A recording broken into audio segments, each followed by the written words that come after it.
वरेण्य का मतलब वर्ण करने योग्य। इस संसार में सब कुछ है, पर हर चीज वर्ण करने योग्य नहीं।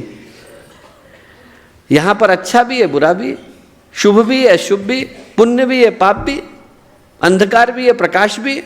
पर हम लोग धारण सिर्फ प्रकाश को करते हैं। हम लोग वर्ण सिर्फ उसका करते हैं जो वर्ण करने योग्य होता है। हर चीज का वर्ण नहीं किया जाता। शास्त्र कहता है वरेण्यम संसार भय भीरुभे। वर्ण उसका किया जाता है जो संसार के भय से दूर ले जाने का काम करते हैं।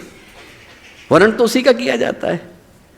गुरुदेव कहा करते थे कि बेटा इस संसार में हर चीज है, पर लेना वही चीज चाहिए जिसको लेने से व्यक्ति का कल्याण होता है। असुरों के लिए भी स्थान है, देवताओं के लिए भी स्थान है, पर हम पूजा देवताओं की करते हैं।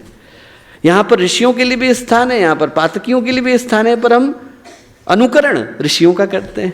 यहाँ पर वेद भी हैं और अश्लील साहित्य भी है, पर आप ज्ञान वेदों से प्राप्त करते हैं। यहाँ पर सब है, पर सब में से लेना क्या है, वो जो नीर और क्षीर है, लेने योग्य क्या है, छोड़ने योग्य क्या है, टू डू क्या है, टू डोंट क्या है, वो सामर्थ्य गायत्री का मंत्र हमें प्रदान करता है। अभी भारत के बहुत बड़े प्रतिष्ठित व्यक्ति, उनके जीवन की घटना है। 26-27 साल के थे, गुरुदेव से मिलने के लिए आए। यहाँ शांति कुंज में आकर के रुके तो 7-8 दिन 9 दिन का सत्र था। 2-3 दिन के बाद वो गुरुदेव के पास शिकायत लेके पहुँच गए। बोले गुरुदेव वो व्यक्ति शांति कुंज में रहने योग्य नहीं है, देखिए कैसे बात कर रहा है, आप उसे यहाँ से हटा दीजिए। गुरुदेव कुछ नहीं बोले। फिर दूसरी बार गए, किसी और की शिकायत लेके गए, गुरुदेव कुछ नहीं बोले। तीसरी बार गए तो गुरुदेव ने रोक लिया।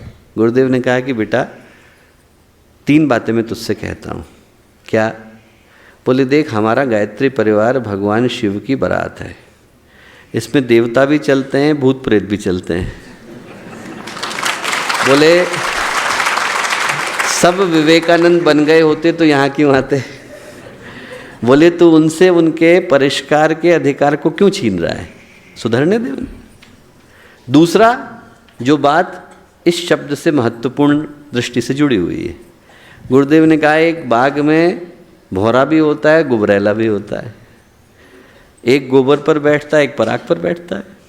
तू तय कर कि तुझे बैठना कहाँ है, लोगों के गुण देखने कि दोष देखने। जो गायत्री मंत्र का ये शब्द है वरेण्यम, वो याद दिलाता है कि संसार में सब कुछ है, हमारे ऊपर है कि हम देखते क्या हैं और लेते क्या है। गुण भी है, दोष भी। तत् का मतलब वो परमात्मा जो सर्वव्यापी है। सविता का मतलब जन्म देने वाली, प्रेरणा देने वाली शक्ति। वरेण्यम का मतलब वर्ण करने योग्य, धारण करने योग्य। और इतनी प्यारी बात व्याख्याओं में कही है आचार्य शंकर ने, ब्रह्मर्षि विश्वामित्र ने और महर्षि सूत ने। इन तीनों से बढ़कर के कोई नहीं है। आप जरा सोचिए, वेदांत के शिखर, वैदिक परंपरा के शिखर, पौराणिक परंपरा के शिखर, इन तीनों ने मिलकर के क्या व्याख्या करी है?